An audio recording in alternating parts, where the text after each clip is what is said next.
अच्छा सिद्दीक जान, आपका सवाल। सर ये बताइएगा कि 4 रोज़ पहले अचानक टीवी पे खबर आती है और बताया जाता है कि जनाब मलिक बोस्तान साहब बताते हैं कि डॉलर जो है ओपन मार्केट में वो 26 रुपये सस्ता हो गया है, और उसके चंद घंटे बाद ही मार्केट से जब चेक किया जाता है या अगले दिन चेक किया जाता है तो पता चलता है कि वो बिल्कुल गलत जो है वो खबर थी और ऐसी कोई बात नहीं है, और डॉलर ओपन मार्केट में आज भी उसी रेट पर मिल रहा है जो पहले मिल रहा था। तो इस खबर की वजह क्या थी, या वाकई कुछ सस्ता हुआ था, नहीं हुआ था? इस खबर के पीछे क्या मामला था, क्या माजरा था, आपको क्या लगता है? मुझे तो ऐसा लगता है कि ये जो है सिर्फ ये खबर ही थी, मार्केट में तो डॉलर मिल ही नहीं रहा था। अलबत्ता ये जरूर था 26 रुपए नहीं, लेकिन ऑफिशियली जो फिगर्स आ रहे थे वो 18 रुपए के आए थे, और उसके बाद से अगर आज आप 4 दिनों का इम्पैक्ट देखें तो तकरीबन वापस हो गया है। आज भी जो है डॉलर मिल नहीं रहा ओपन मार्केट में, अगर आप खरीदने जाते हैं तो जो है आपको मिलता नहीं है। और इंटरबैंक में भी तो आज थोड़ा बहुत कुछ ना कुछ बढ़ा ही है, आज मेरे ख्याल से तकरीबन 50-60 पैसे बढ़ा है, लेकिन ओपन मार्केट में आज जो है तकरीबन 6 रुपए डॉलर बढ़ गया है। और ये पिछले 4 दिनों से, जब से ये 18 रुपए की खबर आई है उसके बाद से बतदरीज बढ़ा ही है।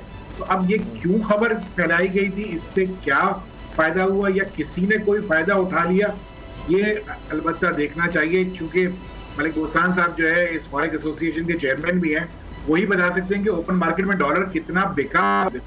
अगर तो प्राइस कम हुई थी तो क्या अवेलेबिलिटी थी उसकी या नहीं थी, ये चीज देखना बहुत जरूरी है।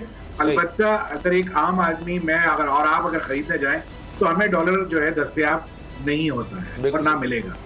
ज़ीशान साहब, इस पे तो ओपिनियन काफ़ी कंसेंसस है कि अगर जो सेकंड टर्म है इस साल के आखिर में, उसमें IMF के बगैर सर्वाइव करना ऑलमोस्ट इम्पॉसिबल दिखाई दे रहा है। तो इस सूरत हाल में अगर कोई केयर टेकर सेटअप होता है इन प्लेस और इलेक्शन मज़ीद डिले हो जाते हैं, तो क्या IMF इस पोजीशन में है कि वो बात करे केयर टेकर गवर्नमेंट से, जिसका टेन्योर का भी इल्म नहीं है, जिसके पास लेजिटिमेसी भी नहीं है, और ये भी नहीं मालूम कि कब तक ड्रैग होगा ये?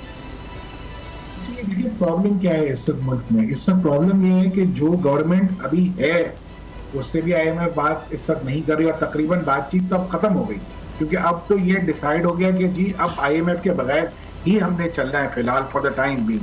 तो जो भी इंटरिम गवर्नमेंट अगर आती है, और सबसे पहले तो उसका टेन्योर देखा जाएगा कि कितना टेन्योर है। अगर तो वो 2-3 महीने के लिए आ रही है या 6 महीने के लिए आ रही है तो मैं नहीं समझता कि IMF बात करेगी। लेकिन अगर कोई एक्सटेंडेड पीरियड के लिए आती है तो फिर हमारे पास चॉइस नहीं है। हमारा मसला ये है कि हमें अगले साल में जो अभी जो हमारा माली साल स्टार्ट हो रहा है 1 जुलाई से, हमें तकरीबन 23-24 बिलियन डॉलर वापसी करने हैं पैसे। तो पैसे कहाँ से आएंगे?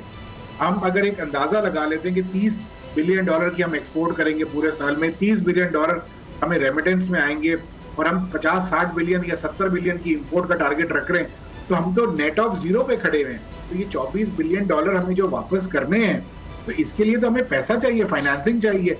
और जब तक IMF का प्रोग्राम नहीं होगा, कोई भी मल्टीलैटरल जो स्टेट्स हैं या मल्टीलैटरल जो कंट्रीज हैं वो आपको फाइनेंसिंग नहीं देंगे।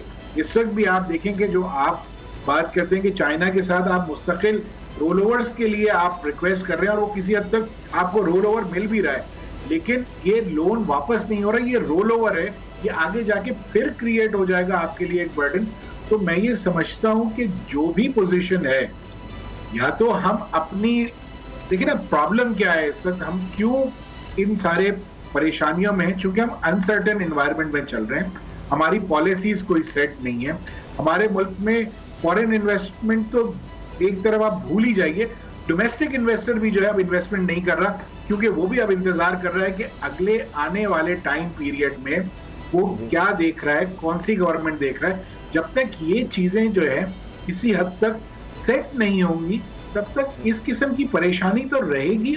क्योंकि आप देखें ना, जब इन्वेस्टर कॉन्फिडेंस में ही नहीं है कि वो इन्वेस्टमेंट करे, और फिर हालात, क्योंकि आपकी ग्रोथ तो बड़ी कम है, आपने एक्सपेक्ट किया था कि इस साल आपका जो ग्रोथ का टारगेट होगा, जो इनिशियली हमने सेट किया था, तो 3.5% था, लेकिन आप नेगेटिव ग्रोथ में इस साल, अगले साल आप टारगेट ही 3.5% कर रहे हैं। तो इसका मतलब है जब आपकी टारगेट 3.5% की है, तो आप समवेयर अराउंड 2 से 2.5% पे भी पहुंच जाएं तो बहुत बड़ी बात है। तो इसका मकसद ये है कि आपकी ना टैक्स रेवेन्यू के जो टारगेट आप सेट कर रहे हैं वो अचीव होगा अगले साल का, ना आपकी एक्सपोर्ट के टारगेट सेट हो जो अचीव कर रहे हैं वो आप कर पाएंगे। तो आपको IMF के बगैर या दूसरे जो बैंक हैं, एशिया डेवलपमेंट बैंक हो गया या वर्ल्ड बैंक हो गया या जो दूसरी डोनर एजेंसीज हैं, इसके बगैर अगला साल गुजारना बहुत मुश्किल होगा। तो आपकी रिक्वायरमेंट है, आपकी जरूरत है या आपकी मजबूरी है कि आप IMF के पास जाएं।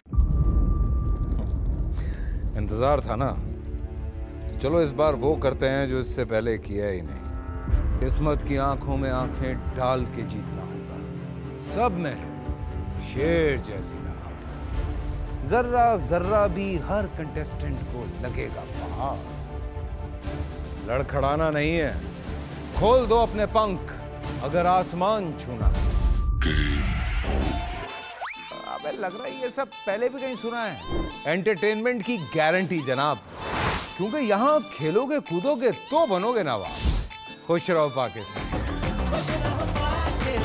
खुश रहो पाकिस्तान, बुध और जुमेरात शाम 7 बजे सिर्फ बोल एंटरटेनमेंट पर। सब्सक्राइब करें और बेल दबाएं ताकि कोई खबर रह न जाए।